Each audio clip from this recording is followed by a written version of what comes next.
So I had mentioned in a recent blog post that we have a lot of changes going on in our family, and they're not changes that we're making. They're actually just changes that happen as the kids are getting a little bit older and they're moving from one stage of life into another. And something that has undergone some transitions along with that is our schedule. So I am really kind of type A about planning. I really like to have a plan. I really like to kind of micromanage things. And over the years, we've had a lot of different schedules as we've had added kids to the family and started homeschooling and started more kids in homeschooling. And so we used to do the moth schedule, managers of their homes schedule, I would schedule out 30-minute increments, and I had a column for every person in the family, and I knew what everyone was doing, and I had an exact plan of where everyone was going to be. And I still follow that to an extent. The thing that was really great about that and over the years is that we've developed some habits and routines that are just in place. And so every morning we have our getting ready, our morning routine, and the kids have learned that from the time our oldest, Joshua and Hannah, were like 2 and 3 years old. They learned their morning routine. And it's been tweaked a little bit here and there, but it's pretty much the same. We have our dinner time chores, so they have chores that they do after dinner. They've been doing school now. This is our 4th year homeschooling, and so they kind of know that drill as well. So we've established a lot of basic routines that we still use. And the thing that I have had to learn is to be flexible. And I think that having 6 kids now, since Daniel was born about 5 months ago, we have been really ready for some changes, and they just seemed to happen like overnight when we got back from our trip from Texas. And I feel like I am transitioning from one way of functioning to another. And I feel like we're kind of moving really into large family mode because I've been reading blogs of large family moms for a lot of years, since we only had 1 or 2 kids actually. And they all talk about these like transitions, they talk about being flexible, they talk about all kinds of stuff. And I'm starting to live out the things I have read them say. And so I'm kind of thinking that this is a big shift in how we function as a family. And I have to say that that trip to Texas, I don't know what God did with it, but I am like more relaxed and more flexible with things than I have ever been in my life. So, and it's not anything that I've done. I've not even tried to do it. I was not thinking about it. It has been good though, because it helps me to focus on what's important and to let other things go, and also just not to let things ruffle my feathers. Like I said just before, I'm a little bit type A. I get really stressed when things aren't going how I think they should. I can get frustrated, I can get discouraged, I can even get angry sometimes if things are not going my way. And I'm finding that's happening less and less. So praise the Lord that He is sanctifying me. I'm really thankful for that, because again, it's not me. It's not something that I could really force to do on my own.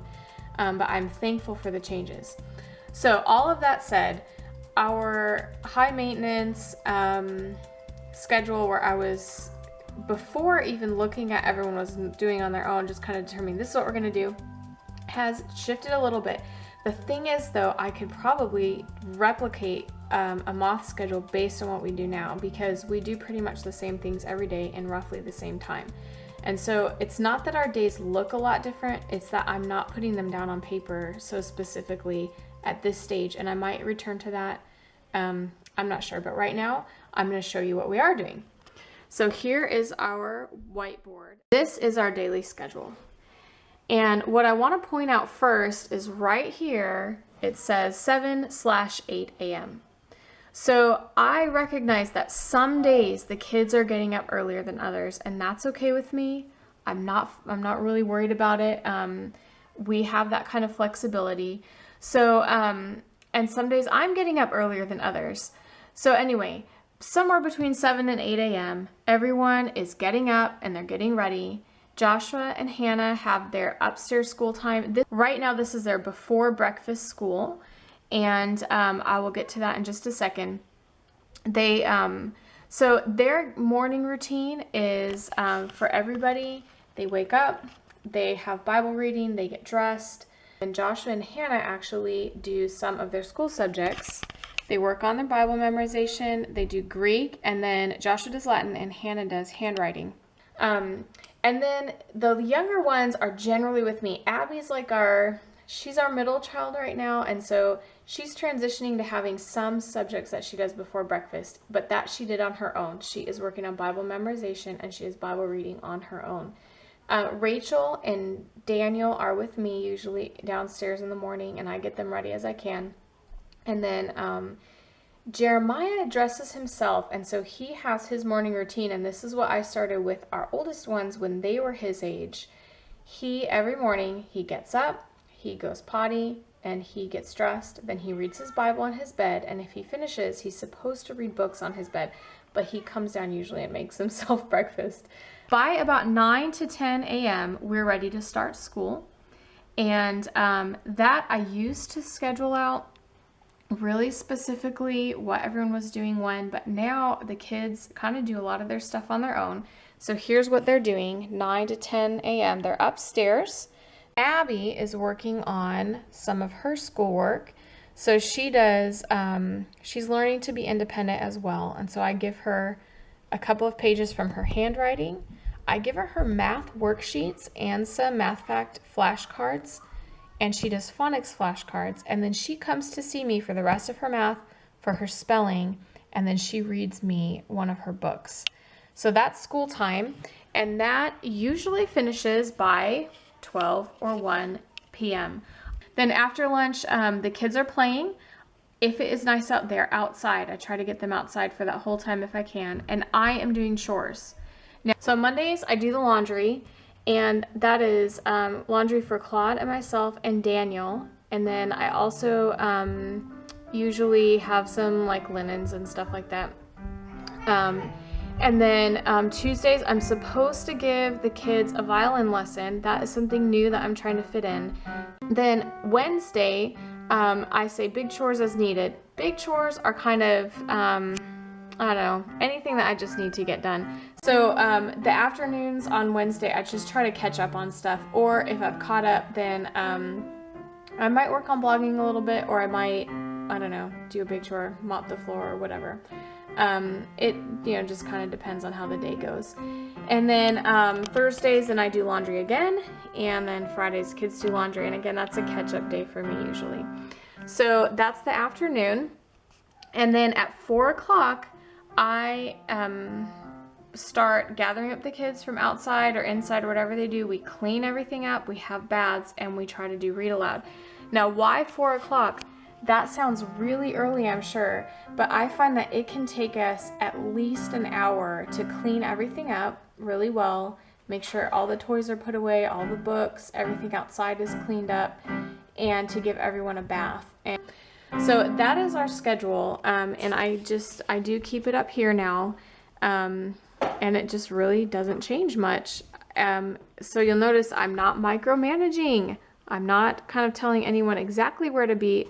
The thing is that most of them know where to be because we have established some really good routines. Now, down in the corner here, I have goals for today.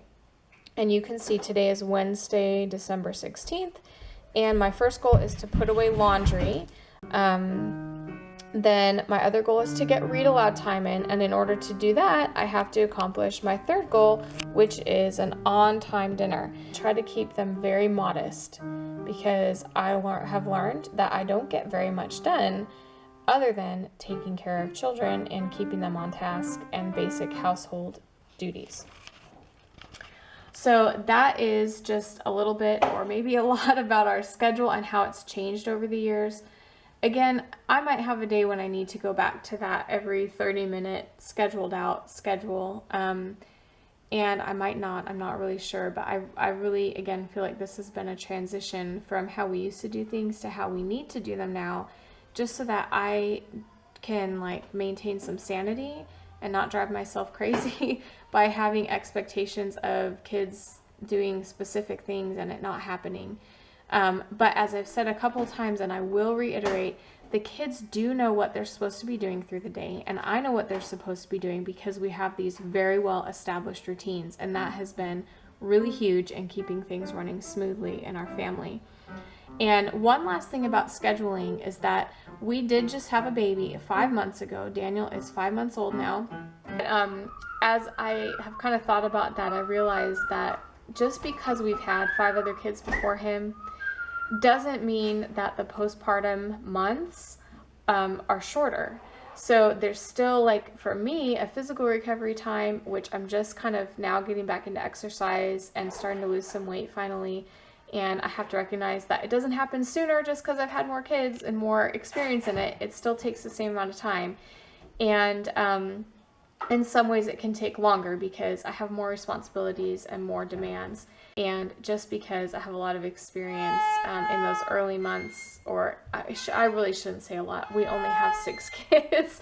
I feel like I'm really just learning, and the more kids we have, the less I feel like I know. But so if you are in these days like I'm in, or you're maybe just 1 or 2 kids behind, just have some realistic expectations of how your schedule is going to go and of how you're going to make these transitions from a newborn who's not on a schedule to an infant who is, or from a toddler who's in diapers to one who's potty trained. You know, the transitions still take time. And also just be encouraged that, sorry, I'm trying to go where it's a little quieter. I'll come to my laundry corner here. But just after you've had a baby, it takes time to get back into things. I know every time I go into pregnancy, I tell myself, okay, it takes 6 months to a year just to kind of establish normalcy after a baby's born. And then once I get, you know, I'm at the end of a pregnancy, I think, oh yeah, I'm going to do it in 6 weeks. We're going to be back onto schedule, and the baby's going to be on like a, you know, reliable schedule, and I'm going to be able to start exercising, and it just doesn't happen. So if you're in those early days, you're expecting another baby, your 3rd or your 4th or even your 5th or 2nd or anything, or you just had a new baby and you have 1 or 2 other kids running around and you're feeling discouraged or frustrated, just really give yourself some grace. It really, again, it takes time. I'll say it again, it takes time. And you've got to figure out the new norm. Your kids are now transitioning into new stages. You've got to kind of figure out where your oldest one is at. Then you've got younger ones filling in those stages that you've just been through with your older ones. And your time is limited. The margin in your life is filling in fast, and there's only so much you can do. So give yourself some grace, pray and ask for wisdom to know what you should focus on doing every day and what's realistic. And then just go for it every morning and see what you get done, and don't worry about what doesn't get done. Anyway, so that's probably me really encouraging myself to stay realistic and just to kind of stay in a mental frame where I'm not constantly being frustrated and disappointed and discouraged that things aren't going well. And really just to trust the Lord. He has put you where He has put you. He's put you as the mother of the children He's given you, and He has not made a mistake.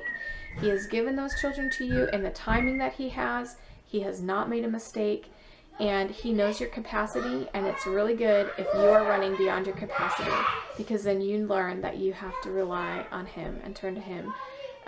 For when I'm weak, then I'm strong, right? So I hope that you are encouraged today just to keep pressing on and to keep looking to the Lord for your strength, and I will catch you next time.